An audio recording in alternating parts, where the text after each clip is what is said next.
Markus, welcome. Thank you. Markus Kopko is a senior project manager in the communications industry. He has 20 years experience as a project manager. Markus runs the PM Plus website, which is very popular, particularly with PMP aspirants. I think of Markus as my go-to expert on the PMI's Project Management Professional exam.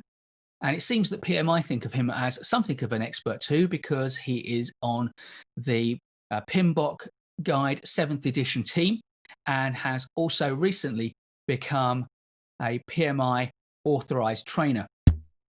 So because of that, I wanted to speak to Markus about the new PMP exam, find out what advice he can give us from all his experience of helping PMP aspirants and as a trainer as well. And also we may just touch on what he is able to tell us about the forthcoming PMBOK Guide 7th edition. Markus, welcome to the show. Thank you very much, Mike. Great to have you. Great. So Markus, let's start off with the most current thing, which is that the new PMP exam started on the 2nd of January, not long ago. So what are the main changes that new PMP aspirants need to be aware of? Okay, yeah, Mike, there's a lot of changes. Unfortunately, a lot of changes come together and become valid at 2nd January, as you said. So it's a bit difficult where to start with the changes. Is it worth starting with the content, because that's probably the most noticeable change? Yeah, and that's the hugest change of all, because what most people don't know is that PMI really changed not only the content but the complete structure of how the content is delivered. Yeah, so if you as an aspirant go to a PMP preparation course with an ATP, with an official ATP, you will get a student's manual where this new structure and the new content is provided with. And this structure has nothing to do with the structure and the content people know so far, like the knowledge areas and the processes out of the PMBOK Guide 6. So almost all prep books and courses till the end of last year were structured that way. Some are structured along the process groups, but most of them were structured that way. And this is no longer valid. And the problem, so to say, is that only official ATPs are allowed to use this original PMI material. So there's a lot of material now available from non-ATPs, which are still structured in the old manner. And that's a big difficult from my perspective for most of the aspirants starting now to align that old structure to the new content, right? Yeah. And there is actually, it's not just that the old content has been reshaped into a new structure. There is new content. It's a bigger syllabus which expects new PMPs to know more stuff than the old syllabus. Absolutely right. PMI has announced that now you have, let's say, about 50% of the exam are referring to traditional project management, waterfall, so to say, for most people, and the other 50% are referring to agile and hybrid approaches. So this is also a big shift, because many PMPs, the future PMPs, now have to learn also about this agile and hybrid stuff. Yeah, absolutely. And it's not just in the agile and hybrid that the not new things. The thing that really caught my eye is the much greater emphasis and a very clear syllabus around what I would think of as the soft skills: conflict management, negotiation, and the business skills, the kind of business acumen. To me, it's almost like they've aligned this new syllabus more closely with the talent triangle, which will apply to project managers after they've qualified and have to maintain their PDU, except they've used slightly different terminology. What changes in that kind of area have caught your eye and interest you most? That's also a good point, Mike. What also many people don't know or misunderstood is that the PMP exam is not based on the PMBOK guide. Yeah, it's based on the PMP exam content outline, right? Yeah. Yes, the PMBOK guide is a major resource for preparation and will be in future also, but the exam content, the exam syllabus is based on the PMP exam content outline. And that has also changed dramatically from the old version back released back in 2015, I guess. And the new version has also a new structure. Formerly, there were 5 domains, right? Like initiation, planning, and so on. Now we have only 3 domains left. Processes, 50% processes, 42% are people, the new domain people, and that is what you actually told us, referred or related to the soft skills, communication, conflict management, and so on. A huge part now, and lower part, 8% are related to business management. My future guess is, or my guess for the future, sorry, is that this part, business management, will grow because it's really also important for most of the project managers out there doing customer projects, right? Yeah. And it's absolutely correct what you have said. This structure is closely aligned to the PMI competency triangle, skill triangle. So I think this, based on the role delineation study, PMI does regularly to align the PMP content outline to the evolvement in project economy. That was also a reason for them to choose this structure, to align that more to the PMI triangle. Yeah. And I think you've hit on something that a lot of people don't realize, which I'd like to re-emphasize for the listeners. The PMP exam is not, as far as we know, won't be in future, and has never been about memorizing the PMBOK guide and regurgitating it. It has always been about a much wider syllabus. And although we're not talking about it, the thing that kind of interests me, which we may come back to when I ask you what you can tell us about the 7th edition, is that the CAPM, the CAPM exam, has been pegged to the PMBOK guide, and that is changing. The PMBOK guide, we know, it's a matter of public record, is going through a massive change. It's going to look nothing like the 6th edition, and so that's going to have a profound impact, I suspect, on CAPM candidates and how they structure that exam or how they specify it. But let's stick to PMP, because that's what we're here to talk about. You told us about content changes, the agile, the additional stuff, and talked about a bit about how the structure is changed. What about how the exam's being administered and the process, and what candidates can expect to experience as they move from their decision to take the PMP exam and to become a PMP and becoming a PMP, succeeding at the exam? How's the governance and process changing? So for people who aren't familiar with the new way the exam is being administered, proctored, and the new way that the new types of exam questions, can you give us the highlights of that and what aspirants need to be aware of?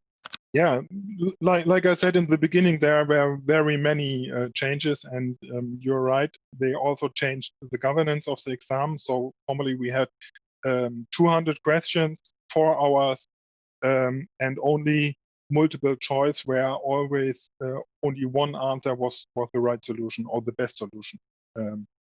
So that has changed too. Now we have only 180 questions. But here, the interesting fact to this one is the the number of questions counting or scored are the same as before. So what has changed is that not 25 questions are pre-test questions, which are not scored. So in future, there are only 5 of that pre-test questions, right? But the time you have to do the exam has also changed from 4 hours before now to 230 minutes in total for that 180 questions. That means you have more time per question as before. Does that 230 minutes include the break, or is that 230 minutes plus the break? Because there is a break, isn't there? There are, for the online version, there are even 2 breaks in future. Oh, okay. Yeah. And the 230 minutes are plus the breaks. So the breaks are additional time. Okay. So as I said, you have more time per question in future, but that is totally okay, and it's even necessary because also the question types has changed. Yeah. Like you said, in the past there were multiple choice. With every time you have 4 answer options, and every time there was only one right solution. In future, you have different question types. You have also multiple choice, but with more than 4 options, and you have to pick 2 or more correct answers out of them. That is one of the new question types. Another new question type is that you have a text where a word or a phrase is missing, and you have to pick the right phrase. Right? Can I ask a question on that? Because interestingly, like I guess a lot of us who have children, they've been doing. My daughter's been doing a lot of online tests from school, and the school's software is not sophisticated enough to pick up variant spellings or alternate correct answers. They are looking for one spelling of one answer and with one capitalization. Do we know whether the PMI, if they're looking for a missing word, whether the software will recognize a range of possibilities as being correct, so that someone who might misspell it or put a capital letter in the wrong place will still get their credit for what they know? So as far as I know, you do not have the option to type in the missing word or the missing phrase. Instead of that, you have also several options to pick from. Oh, okay. So that's good. There's no option to mistype. Okay, also. that's good. Yeah. Yeah. So we've got the missing word type. We've got the pick as many as are correct type of question. Any others?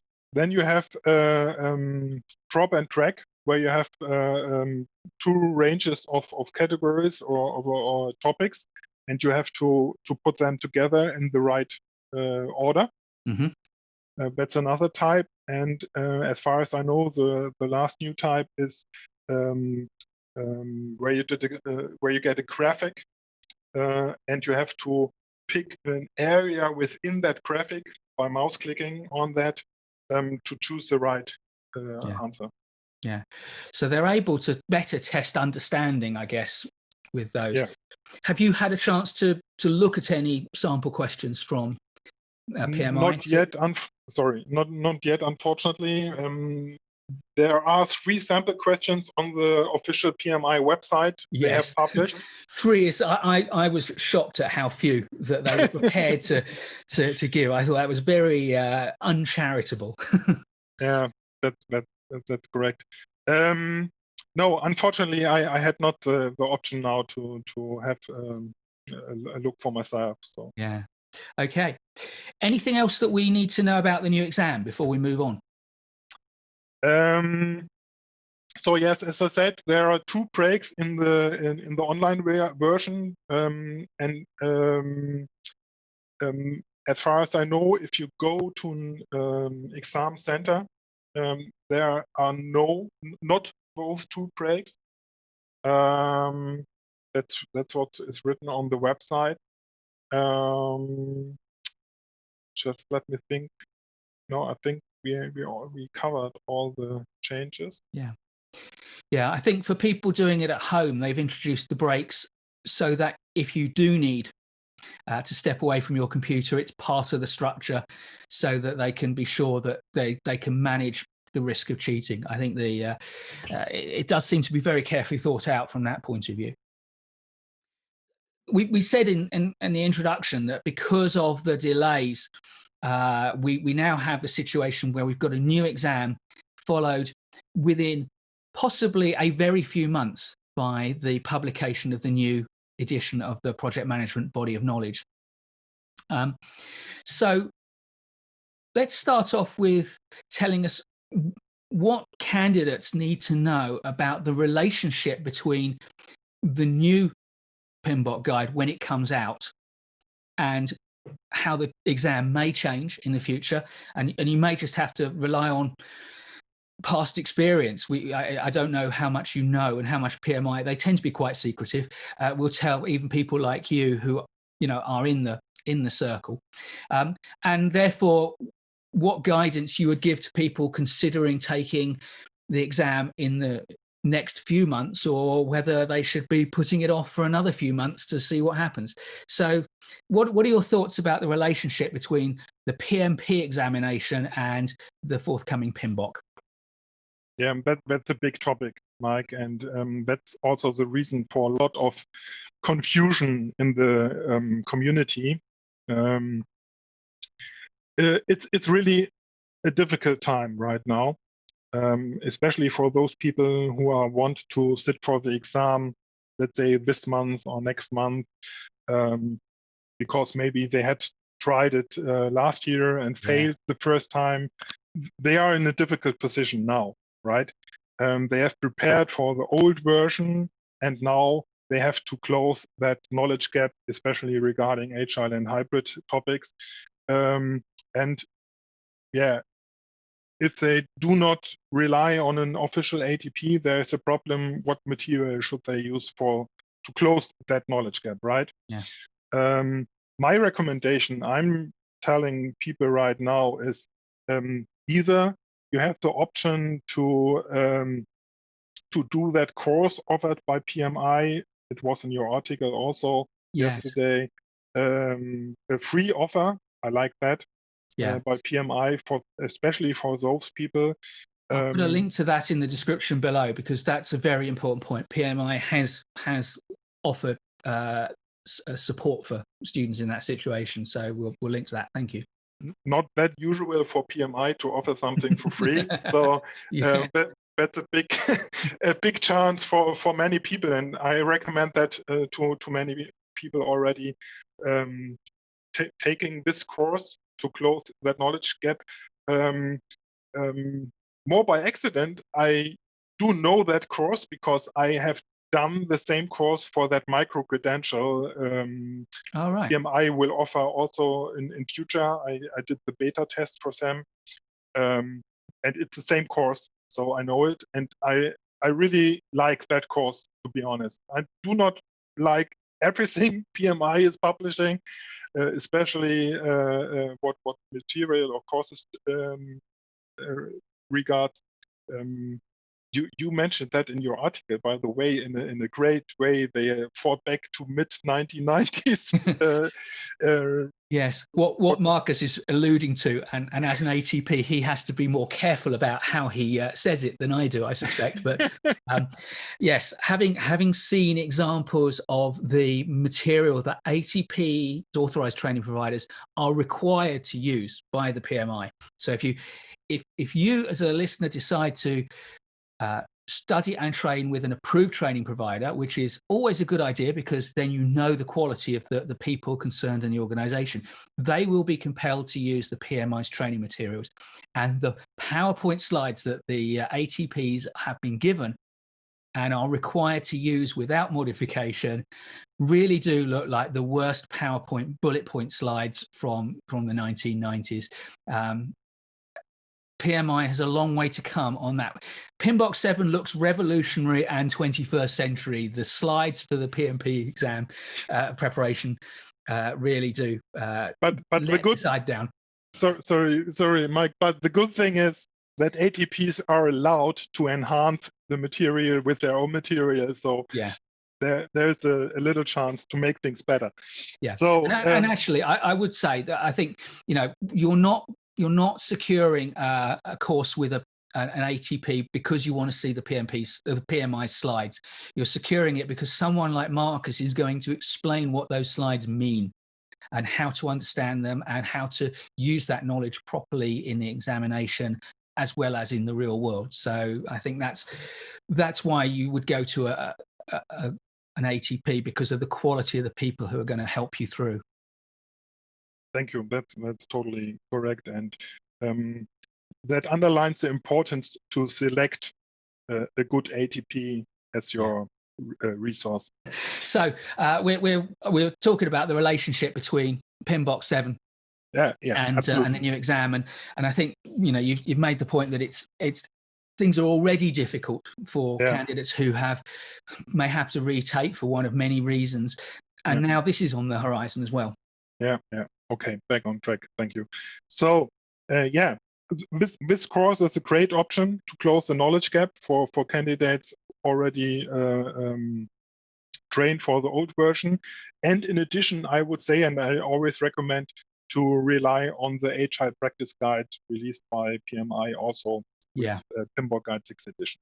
So these two sources should be enough, especially for those kind of people, to close the knowledge gap and to sit successfully for the exam. Good. That's one point. The next point is there are many people also who are starting right now to prepare for the PMP exam, or want to start right now. And they do have the difficulty to choose what material to use now. So either they have, from my perspective, currently they have two options. One option is to choose a reliable ATP, like that before, right? So but this option, unfortunately, is a bit expensive. It is, and for many people, not that affordable, unfortunately. And we should say why it's expensive, and that's because the PMI is now saying ATPs cannot create pre-recorded online courses. So whilst you and I have in the past recommended previous registered education providers who had very well developed online courses that you could sign up to and they could sell at a very economical price, now you are paying to be online live with someone like you. Right, absolutely correct. And just to add one thing, why is it that expensive? It's because of that reason, and also, like you can imagine, becoming an ATP is also expensive for the ATPs itself, and of course they have to earn money in the long way. So that's another reason. However, these are the options. Either you choose an ATP and go for that, and you will get the material you need then from your ATP, or the other way, there's still the option to prepare via self-learning, but it's becoming more difficult because of the reason you already told us. And in addition, in the past, you had really good preparation books like Ritas or Head First, or the book by Joseph Phillips, for instance, just to mention a few. And yes, there are updated prep books already. So Ritas have published, or RMC as the publisher, have published a new version. And Kim Heldman, for instance, has also published a new version. But I had a look into that books already, and of course they are good as they was before, but they also lack that new structure, right? They are also or they are still structured in the old-fashioned way, to say it that way. What they did, they just added the PMP echo mapping to the topics, and that was it, for instance.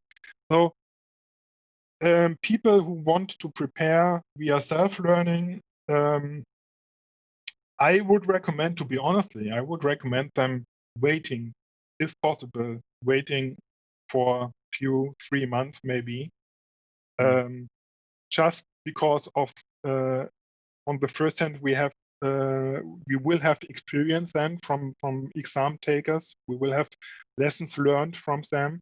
What will help, and maybe we have some additional material published from non-ATPs, but what would be better than the material now. Yeah, I think there's got to be some space for some books that are written specifically to this exam rather than adapted. Yeah, absolutely. And but if you are not in the position to wait, if you are demanded to go for the PMP right now because your employer is demanding it or whatever, you still can do it. Yeah, you can rely, or you should rely, on the PMBOK Guide 6th edition still. Yeah, it's on the reference list on the official reference list by PMI. Yeah, still the PMBOK Guide 6th edition, important. The HR Practice Guide, like I said before, on the official reference list, some other books are mentioned. But yeah, I know nobody would be able to study all that 10, I think 10 books in total. Yeah, I think it's 10 including the PMBOK and the Agile Practice Guide, isn't it? Yeah, right. But maybe you choose one or two other books in addition to the PMBOK Guide and the HR Practice Guide, just as a reference, right? Then you can rely on the prep books that are available. The content is in there. You will just have the difficulty to map the content to the right tasks in the new ECHO, right? And you can also rely on available preparation courses from non-ATPs, then, unfortunately. But also within that courses, and I know from some of that courses who already updated their material for the HR part, HR hybrid part, right? The content is there, the information is there, so that's a good thing. You can use that, yeah. But like I said before, you will have the problem to map things in the right way. That is an additional a challenge for those people who want to prepare by self-learning, unfortunately. So what do you think will happen when the 7th edition comes out? That's a good question. and I cannot look in the future, right? But I would assume that in terms of the PMP exam, there will change nothing. Okay. At this point, when the PMBOK Guide will come out, and nobody knows the date right now, maybe some PMI insider may know the date, but there is no official date released yet. What we do know, though, is that Amazon is saying it will be released on the 31st of March. But that's just a placeholder that PMI put in. We don't know that that's correct. But there is a cover. A cover has been created, and we'll put it on the screen. But there's a bit more than a cover. I know that, and I know that they are in the, let's say, in the final phase. They are in the translation phase. So when the new PMBOK Guide will be released, it will be released at least in, I guess, 10 or so languages. Well, if they're translating it, it means the actual text in American must be set. So that tells us that that no longer people like you involved in reviewing the text. They've settled a final text. So that's good knowledge. And that is there is a good chance that it will come towards the end of Q1 that year, right? Yeah. But nobody knows yet. Yeah. But when it comes out, whenever this will be, when it comes out, there is no change to the PMP exam immediately. Yeah. Right? What nobody knows, and I would guess even PMI does not know yet, is how the PMP exam will change related to the new PMBOK Guide in future. Yeah. So if I have to guess, I would say that maybe there will be slight adjustments to the exam over a longer time period.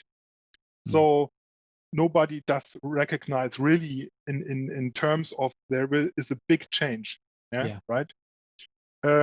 But like I said, I don't know. Maybe there's another big change in next year where they do align it to PMBOK Guide 7. But what as based on what I know about the PMBOK Guide 7th edition and the new PMP exam, I would not imagine a big change. I would go for that slight adjustment. Yeah.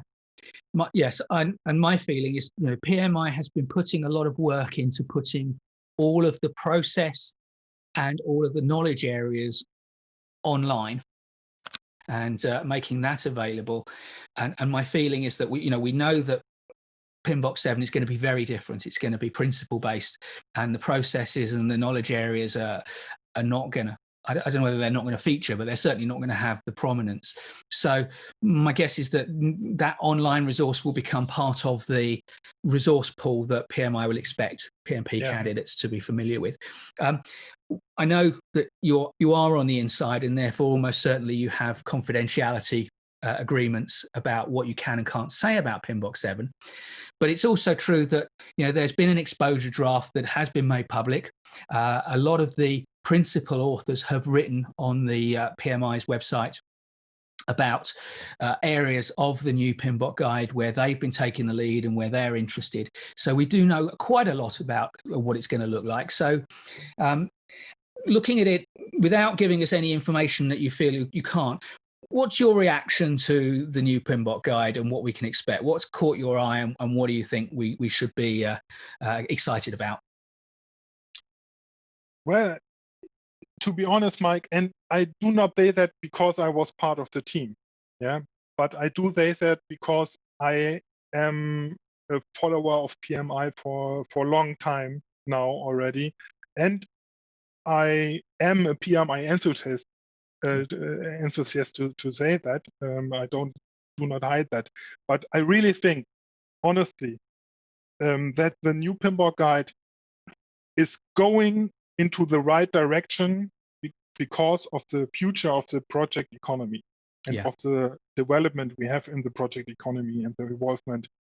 PMI, and that is also not a secret, PMI has, let's say, missed out the agile development in the past years, in the past 10, 50 years, a bit. They tried to catch that by enhancing the PMBOK Guide 6th edition with some agile topics and so on. We all know that, but that was not really a good thing, to be honest. But now they this is really, like you said before, the PMBOK Guide 7th edition is a big shift, and it has nothing more to do with the PMBOK Guide 6th edition, or the editions we know before, because PMI has now a more general approach, a more holistic approach, how they look on the project management world and the project management economy, and how a project manager should work in future. It doesn't matter if you are coming from waterfall, from traditional project management, from the agile world, from which methodology, whatever, or if Scrum, Kanban, or whatever, that doesn't matter within the PMBOK Guide 7, the 7th edition. It is more the general principles, and the general performance domains mentioned in the PMBOK guide, directing or going in the direction towards design thinking and systems thinking, looking at a project as a system in the whole. Right. And that's really a good thing, and that is what I'm excited about, and what we all should be excited about, because it's really a view shift Yeah. And from my perspective, that is the right thing to do. That is the right step in the right direction. It is a first and a big step, I think.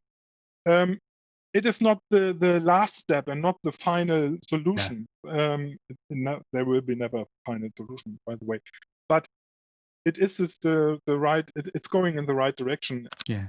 Now, I'd agree with you. I think, you know, I know I have no privileged information. I've just been trawling PMI's website and any commentators. You know, a couple of development team have written about their ideas before they joined the development team. People like Nader Ad, and I think the principles base is very exciting change. It's going to be a very different document, but I'm not worried that we're going to lose all of the knowledge base that has been built up in the first 6 editions about processes and about knowledge areas, because PMI is keeping those. It's just moving them into the 21st century by building a knowledge base online. I think this does feel like a very 21st century thing. I think if PMI were Apple, they'd have gone from version 6 to version X, and this would be PMBOK X, PMBOK 10. Anyone who's thinking, okay, we've seen the growth of 170-page first edition up to the 700-page 6th edition. Next, we're going to see a new edition which builds on that. They are completely wrong. We're going to see something that looks it's more of a radical departure than moving from a Ford to a Tesla. It's bigger than that, isn't it? And I think that's very, very exciting. And I like you. I think it recognizes the reality of the 21st century world that project managers are increasingly having to operate in. And I think when we look back on it in 10 years' time, we'll see it as a real pivotal move. And like you say, it's not the end of the journey, but it is a decision to take a different route and to travel by a different method. And I think that's right. You said you don't know when it's coming out, so there's no point in asking you, but we do know that it is likely to be in the first half of 2021. With all of this in mind, before we wrap up, Markus, what advice would you give to anyone now who is planning to take the PMP exam? How should they approach their preparation? Just nuggets that you would give to anyone you were mentoring or guiding. What I said already, I just like to repeat that is, if you now want to go for PMP, either, if you can afford it, go to a reliable ATP of your choice. Yeah. Have a look to the internet. There is a list of the official ATPs on the PMI website. You can go there and make your choice. You can ask me, but I have some preferences, obviously. So and I'll put you can send me your preferences, and I'll put links to those below this video, so that there's a chance people will find you as their tutor if they opt for those. Thank you for that. Yeah, we can do that. So this is one option. The other option is to go for self-learning, and then there is you can just take what there is, and there is the PMBOK Guide 6th edition, there is the HR practice guide. Find a group of people to work with, a study group. That's always a good thing. Yeah.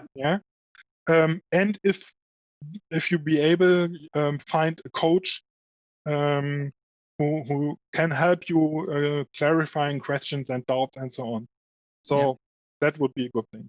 Yeah, and of course, online PM courses, we'll be producing new content for our YouTube channel and for our site that is designed to help anyone learn about project management in general, and will be very valuable content for PMP candidates as well.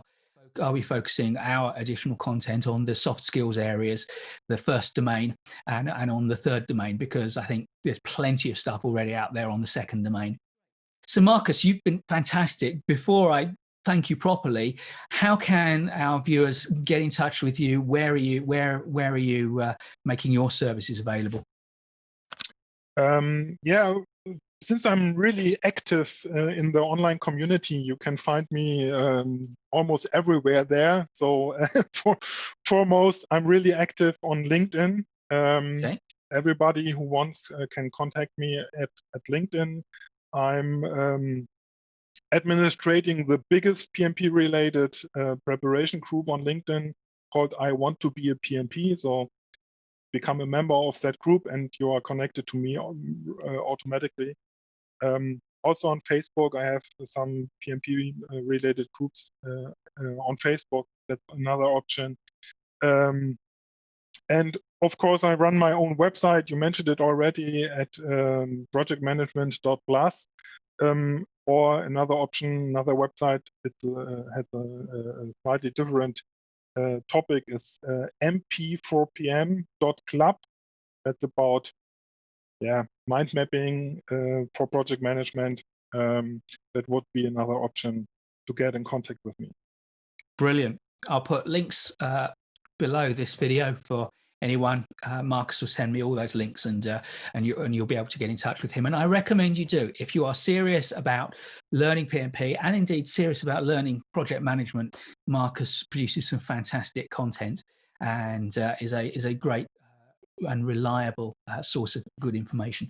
So Markus, thank you very much for taking the time to speak to us today. I've really enjoyed our conversation, and the information you've given, I think, will stand anyone in good stead. Thank you very much. Thank you for having me. It was my pleasure. Thank you, Mike. Great. Please do give us a thumbs up if you like this video. I'll be creating loads more great project management content, so please subscribe to our channel and hit the notification bell so you don't miss any of it. And I'll look forward to seeing you in the next video.